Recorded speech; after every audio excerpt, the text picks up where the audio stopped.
Right breaking చూస్తున్నాం. ఖమ్మం జిల్లాలో polling కు పకడ్బందీగా ఏర్పాట్లు చేశారు అధికారులు. ఖమ్మం పార్లమెంటు పరిధిలోని 7 అసెంబ్లీ నియోజకవర్గాల్లో మొత్తంగా 1896 పోలింగ్ కేంద్రాలు ఏర్పాటు చేశారు అధికారులు. మొత్తంగా 16,31,039 ఓటర్లు ఉన్నారు.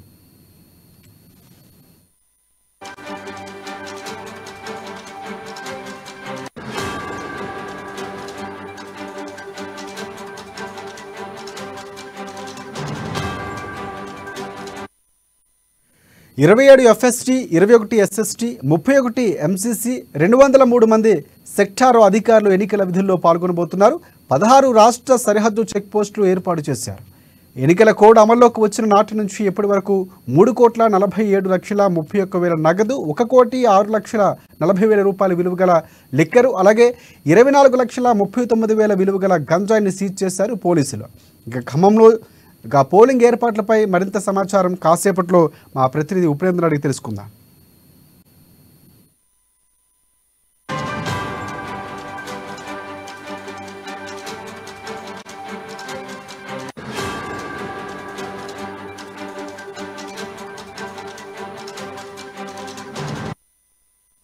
రైట్ బ్రేకింగ్ చూస్తున్నాం. ఖమ్మం జిల్లాలో పోలింగ్ కు పకడ్బందీగా ఏర్పాట్లు చేశారు అధికారులు. ఖమ్మం పార్లమెంటు పరిధిలోని 7 అసెంబ్లీ నియోజకవర్గాల్లో మొత్తంగా 1896 పోలింగ్ కేంద్రాలు ఏర్పాటు చేశారు అధికారులు. మొత్తం 16,31,039 మంది ఓటర్లు ఉన్నారు. 27 ఎఫ్ఎస్టీ, 21 ఎస్ఎస్టీ, 31 ఎంసీసీ, 203 మంది సెక్టారు అధికారులు ఎన్నికల విధుల్లో పాల్గొంటున్నారు. 6 రాష్ట్రాల సరిహద్దు చెక్ పోస్టులు ఏర్పాటు చేశారు. ఎన్నికల కోడ్ అమల్లోకి వచ్చిన నాటి నుంచి ఇప్పటి వరకు 3,47,31,000 రూపాయల నగదు, 1,06,40,000 రూపాయల విలువ గల లిక్కర్, 24,39,000 విలువ గల గంజాయిని సీజ్ చేశారు పోలీసు అధికారులు. ఇక ఖమ్మం జిల్లాలో పోలింగ్ ఏర్పాట్లపై మరింత సమాచారాన్ని మా ప్రతినిధి ఉపేంద్ర మనకి లైవ్లో సిద్ధంగా ఉన్నారు అందించేందుకు. ఉపేంద్ర, చెప్పండి, ఖమ్మంకు సంబంధించి సమస్యాత్మక ప్రాంతాలన్నీ ఏర్పాట్లు ఎలా జరుగుతున్నాయి, పూర్తి అప్డేట్స్ ఏంటి? రాజశేఖర్, ఖమ్మం జిల్లాకు సంబంధించి రేపు ఉదయం జరిగేటువంటి పోలింగ్ ఎన్నికల ఏర్పాట్లు ఇప్పటివరకు అధికారులు పూర్తి పకడ్బందీగా నిర్వహిస్తా ఉన్నారు. దాంతోపాటు ఖమ్మం జిల్లాకు సంబంధించినటువంటి దాంట్లో దాదాపు 1896 పోలింగ్ కేంద్రాలు ఏర్పాటు చేయగా ఖమ్మం జిల్లాలో ఇప్పటి వరకు సమస్యాత్మక ప్రాంతాలకు సంబంధించిన 236 సమస్యాత్మక ప్రాంతాలను కూడా గుర్తించేసి అధికారులు కూడా కట్టుదిట్టమైనటువంటి భద్రతా చర్యలు చేపట్టారు. ఇదే నేపథ్యంలో ఖమ్మం జిల్లాలో ఉన్నటువంటి మొత్తం 7 అసెంబ్లీ సెగ్మెంట్లకు సంబంధించి ఈవీఎంల పంపిణీకి సంబంధించి కూడా ఈ రోజు పూర్తి చేసేందుకోసం జిల్లా కలెక్టర్, రిటర్నింగ్ అధికారులు, జిల్లా కలెక్టర్ విపి గౌతమ్ ప్రస్తుతం ఆ రకమైన ఏర్పాట్లు మునిగి ఉన్నారు. దాంతోపాటు ఖమ్మంకి సంబంధించినటువంటి ప్రాంతం ప్రధానంగా ఇటు కిడ్స్ కాలేజ్, అంటే సిట్స్ కాలేజ్ కాబట్టి చైతన్య ఇన్స్టిట్యూట్ ఆఫ్ టెక్నాలజీ కాలేజీలో ఖమ్మం పాలేరుకు సంబంధించినటువంటి ఈవీఎంలు భద్రపరుస్తా ఉన్నారు. అటు మధుర నియోజకవర్గంలో పాలిటెక్నిక్ ప్రభుత్వ పాలిటెక్నిక్ కళాశాలలో అక్కడ ఈవీఎంలు భద్రపరుస్తా ఉన్నారు. వైరాగ్ సంబంధించి గురుకుల పాఠశాలలో అక్కడ ఈవీఎంలు భద్రపరుస్తా ఉన్నారు. సత్తుపల్లికి సంబంధించి కూడా మహాదర్శ కాలేజీలో అక్కడ ఈవీఎంలు భద్రపరుస్తా ఉన్నారు. అటు కొత్తగూడెం పాలవంచలో కూడా ఎక్కడికక్కడ కూడా ఇప్పటికే ఈవీఎంలకు సంబంధించి కూడా భద్రపరిచే కేంద్రాలను కూడా ఇప్పటికే ఏర్పాట్లు సమాధానం చేశారు.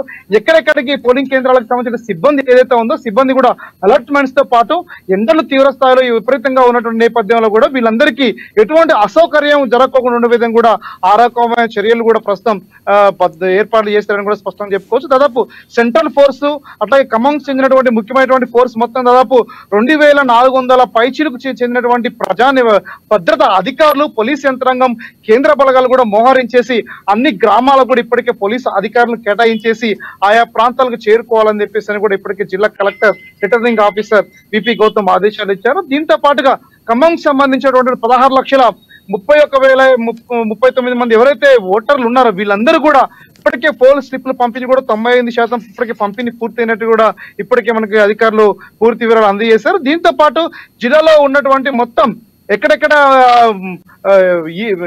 పెద్ద అంటే దాదాపు వయో వృద్ధులు, దివ్యాంగులు ఉన్నారు. దివ్యాంగులు, వయో వృద్ధులు దాదాపు 13,000 మంది ఖమ్మం జిల్లాలో ఉన్నారు. ఈ అన్ని చోట్ల కూడా ఇప్పుడు దాదాపు అందరూ కూడా ఈ ఓట్లు ఉపయోగించుకునే విధంగా కూడా ఆ రకమైన చర్యలు చేపట్టారు. అట్లాగే రాజకీయ పార్టీలకు సంబంధించి కూడా ఇప్పటికే కొన్ని కీలకమైనటువంటి ఆదేశాలు ఇచ్చారు. ఉదయం 6 గంటల నుంచి సాయంత్రం 6 గంటల జరిగే పోలింగ్ కేంద్రాలకి ఎక్కడ ఎవరిని కూడా రవాణాకు సంబంధించిన సౌకర్యాలు ఏర్పాటు చేయొద్దు. రాజకీయ పార్టీలు, అది పోలీసు అధికారులే ఆ రకమైన చర్యలు తీసుకుంటా ఉన్నారు. అన్ని కూడా ఏర్పాట్లు కూడా వాహనాలు కూడా ఏర్పాటు చేస్తా ఉన్నారు. ఉన్నాం. దానికి అవసరమైనటువంటి 1950 చెందినటువంటి ఒక కీలకమైనటువంటి నెంబర్ తో పాటు ఇంకోటి స్టాక్స్ అనేటువంటి ఒక నెంబర్ ని కూడా కీలకంగా ఒక యాప్ ని కూడా డౌన్లోడ్ చేసుకొని ఎక్కడైతే సౌకర్యాలు ఏర్పాటు చేస్తారో ఈ వయోవృద్ధులు దివ్యాంగులు రవాణా కోసం మేము అధికారులు ఏర్పాటు చేస్తామని కీలకమైనటువంటి విషయాలు కూడా అధికారులు ప్రకటించారు. అంటే ఖమ్మం జిల్లాకు సంబంధించి 7 నియోజకవర్గాలు అంటే భద్రాద్రి కొత్తగూడెం జిల్లాలో కొత్తగూడెం అశ్వరాపేటతో నుండి మొదలుకొని ఇటు ఖమ్మం జిల్లాలో సత్తుపల్లి, వైరా, మదిర, ఖమ్మం, పాలేరులో అన్ని చోట్ల కూడా గత అసెంబ్లీ ఎన్నికలకు సంబంధించినటువంటి ఏర్పాట్లకు ఇంకా భిన్నమైనటువంటి అద్భుతమైనటువంటి ఏర్పాట్లు జిల్లా కలెక్టర్ ఆధ్వర్యంలో నిర్వహించి అన్ని చోట్ల కూడా వీడియో కెమెరా మధ్యలో ఓటింగ్ యొక్క వెబ్ కాస్ట్ ని కూడా క్లియర్ గా రికార్డ్ చేయాలని చెప్పేసి కూడా కలెక్టర్ ఆదేశించారు. అంటే ఖమ్మం జిల్లాకు సంబంధించినటువంటి ఏర్పాట్ల నిర్మాణం ఒక కీలకమైనటువంటి ఏర్పాట్లు ఉండటం ఒక భాగం అయితే, మరోవైపున భద్రత కట్టుదిట్టు చర్యలు కూడా ఖమ్మం జిల్లాలో ఎవరైతే సునీల్ ఉన్నారో జిల్లా సిపి క్లియర్ గా వాళ్ళని భద్రత ఏర్పాట్లు కూడా చేశారు. ఎక్కడైతే అవాంఛనీయమైన సంఘటనలు జరుగుతాయని అనుమానిస్తా ఉన్నారో అన్ని చోట్ల కూడా కీలకంగా కూడా పోలీసుల్ని మరింత బలగాలని మోహరింపు చేసే విధంగా కూడా చర్యలు చేపట్టారు. ఇదే నేపథ్యంలో భద్రాద్రి కొత్తగూడెం జిల్లాకు చెందినటువంటి కొత్తగూడెం అశ్వరాపేటలో సాయంత్రం 4 గంటల వరకు మాత్రమే, ఉదయం 6 గంటల సాయంత్రం 4 గంటల వరకు మాత్రమే అక్కడ పోలింగ్ నిర్వహించాలని చెప్పేసి నక్సల్స్ ప్రభావిత ప్రాంతాల ఏరియాలో కొన్ని కీలకమైన ఆదేశాలు ఇవ్వడంతో జిల్లా అధికారులందరూ కూడా ఇప్పుడు ఈవీఎం కూడా తీసుకెళ్లి ఆయా ప్రాంతాల్లో నైట్ పహార కాస్తూ కూడా కొన్ని చేశారు. మరోవైపున ఖమ్మంలో కేంద్రంగా దాదాపు జిల్లా వ్యాప్తంగా కూడా కొన్ని మహిళా ఆదర్శ పోలింగ్ కేంద్రాలు కూడా ఏర్పాటు చేయడంతో పాటు యువ ఆదర్శ పోలింగ్ కేంద్రాలు కూడా కొన్ని ఏర్పాటు చేయడం అనేది కూడా ఖమ్మం జిల్లాలో క్లియర్ గా అన్ని ఏర్పాట్లు కూడా ఖమ్మం జిల్లాలో పూర్తి చేస్తారని కూడా అధికారులు ప్రకటించారు. ఓవరాల్ గా చూసుకుంటే ఖమ్మం జిల్లాకు సంబంధించి ఎన్నికలకు సర్వం సిద్ధమైందని కూడా చెప్పుకోవచ్చు. రేపు ఉదయం 6 గంటల నుంచి పోలింగ్ ప్రారంభం కావడంతో ఇప్పటికే వివిధ రాజకీయ పార్టీలకు చెందినటువంటి నేతలందరూ కూడా ఓటర్లని అప్పటి ప్రచారానికి సంబంధించి నిన్నటితో ముగియడంతో ఓటర్లకు సంబంధించినటువంటి బూత్ లెవెల్ కమిటీలని అలాట్ చేస్తూ వివిధ రకాల ఓటర్లకు సంబంధించిన ఓటర్లని ఎలాగైనా సరే తమ వైపు మలుచుకోవడం కోసం అన్ని రకాల ఏర్పాటు చేస్తూ నిమగ్నమై పనిచేస్తున్నారని చెప్పుకోవచ్చు. రాజశేఖర్, పోలింగ్ కేంద్రాలకు సంబంధించి అంటే పూర్తిగా ఈవీఎం తరలింపు ఎంతవరకు వచ్చింది? ఎన్ని ఈవీఎంలు అంటే ఒకవేళ పని చేయకపోతే మొరాయిస్తే కనుక సబ్స్టిట్యూట్గా ఒకటి ఎక్స్ట్రా ఉండే పరిస్థితి కూడా కనిపిస్తుంది. సో అలాంటి వీటికి సంబంధించి ఏర్పాట్లు ఎలా జరుగుతున్నాయి అంటే దాదాపుగా సాయంత్రం లోపు పూర్తవాలని ఇప్పటికీ ఈసీ స్పష్టమైనటువంటి ఆదేశాలు ఇచ్చినటువంటి పరిస్థితి కనిపిస్తుంది. ఎందుకంటే సమస్యాత్మక పథకాలకి ముందే వెళ్ళటం, అక్కడ భద్రతా ఏర్పాట్లు ఇవన్నీ కూడా పూర్తి చేయాల్సిన పరిస్థితి ఉంది. సో ఇంతవరకు ఈవీఎం తరలింపుకి సంబంధించి ఎంతవరకు ప్రక్రియ వచ్చింది?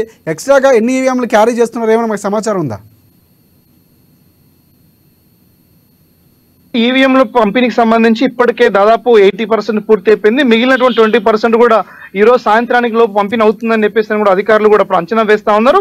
దానికి అవసరమైన ట్రైనింగ్ తో సహా ప్రస్తుతం జిల్లా కలెక్టర్ కూడా ఖమ్మంకి సంబంధించినటువంటి కేంద్రం నుంచి తరలించే విధానంలో కీలకమైనటువంటి ఒక కాన్సన్ట్రేషన్ చేసి కూడా అన్ని చోట్ల కూడా పంపిణీ చేస్తా ఉన్నారు. ఈవీఎంస్ ఎక్కడైతే మొరాయింపు జరిగినా సరే వెంటనే తక్షణం అక్కడికి వెళ్ళి అక్కడ ఉన్నటువంటి ప్రజానికాన్ని అందరినీ కూడా అంటే అక్కడ ఉన్నటువంటి ప్రజలకి ఓటర్లకు ఎటువంటి ఇబ్బంది లేకోకుండా ఉండే విధంగా కూడా వెంటనే ఆ టెక్నీషియన్స్ ను కూడా అందుబాటులో తీసుకొచ్చేందుకోసం అవసరమైనటువంటి ప్రణాళిక రూపొందించేసి ఒక టెక్నికల్ టీమ్ ను కూడా ప్రత్యేక బాధ్యులు కూడా ఏర్పాటు చేసినట్టుగా మనకు జిల్లా కలెక్టర్ కీలకమైన విషయాలు సమాచారం అందించారు. దీంతో పాటు క్రమంకి సంబంధించినటువంటి ఎక్కడైతే ఈవీఎం లోనే ఆల్టర్నేటివ్ ఈవీఎంస్ పూర్తిగా దెబ్బతిన్న ఈవీఎంస్ కూడా అందుబాటులో ఉన్నాయి.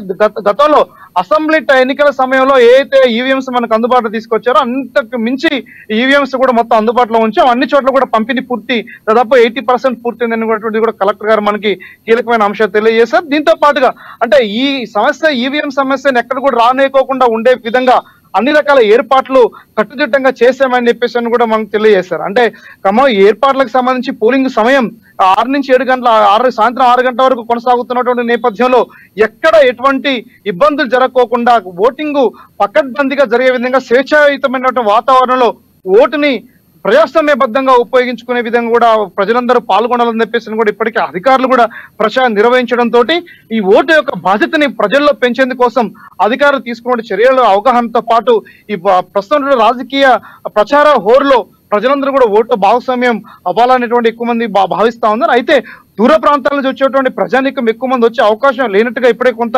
అందుబాటులో ఉంది. పోటింగ్ సర్లే అసెంబ్లీతో పోల్చుకుంటే ఖమ్మం జిల్లాలో కూడా కొంత తగ్గుముఖం పట్టేటువంటి అవకాశం ఉందని చెప్పేసి కూడా కొంత రాజకీయ పార్టీలో అంచనా వేస్తా ఉన్నారు. రాజశేఖర్, రైట్ అదే మాట్లాడుకున్నట్లే ప్రధానంగా చూసుకుంటే ఓటింగ్ సంబంధించి సమయం కూడా పెంచినటువంటి పరిస్థితి ఎండల దృష్ట్యా కీలక నిర్ణయం తీసుకుంది. అంటే ఉదయం 7 గంటల నుంచి సాయంత్రం 6 గంటల వరకు 5 గంటలకు సాగినటువంటి పోలింగ్ సమస్యాత్మక ప్రాంతాల్లో 4 గంటల వరకు ఉంటుంది. సో 7 గంటల వరకు పెంచడం అంటే ఉదయం సాయంత్రం ఎక్కువగా పోలింగ్ ఉండే దృష్ట్యా పోలింగ్ కేంద్రాల వద్ద పోలింగ్ స్టేషన్ల దగ్గర ఎలాంటి చర్యలు తీసుకున్నారు? ప్రధానంగా ఎండ దృష్ట్యా అంటే వారికి వసతులు కల్పించడం కానీ పూర్తి స్థాయిలో ఒక క్లియరెన్స్గా ఈసీ ఇచ్చినటువంటి ఆదేశాలు ఎంతవరకు అక్కడ ఏర్పాట్లు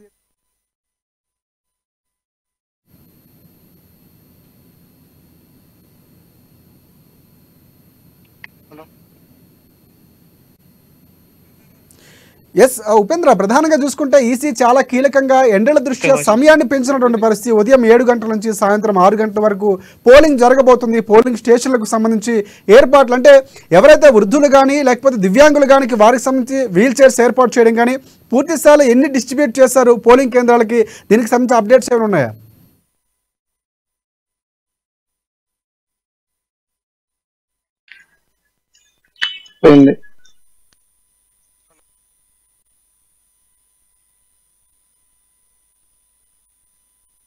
రైట్, మనకి సిగ్నల్స్ అందుబాటులో right. Thanks for updates Upendra.